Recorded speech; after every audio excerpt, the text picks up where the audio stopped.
Is it time for you to change out your old sprinkler timer? Or maybe you just want to get with the times and be able to control your timer from your phone.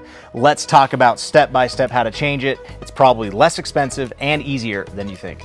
I like this one. It's easy to get from Home Depot. It's relatively inexpensive. For a 6 station, it's $118. For a 12 zone, it's $138. You can also control it from your phone.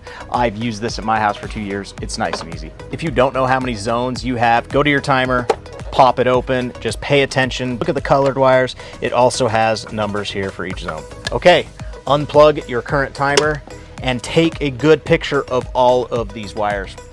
Unscrew the screws here. You're going to pull all of these wires out so we can remove the old timer. Now remove any screws off of here so that we can pull this timer out. Pay attention to the back of your timer. There's going to be several points for you to attach it.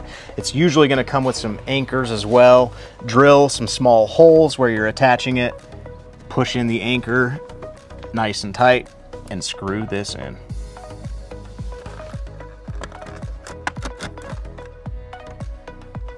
Pro tip, make sure you pull this tab.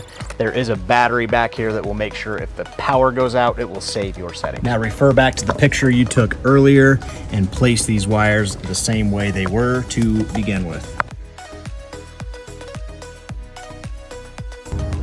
Plug the timer in. You should be good to go. Check out our page. We have videos exactly how to use this timer. Follow us for more tips.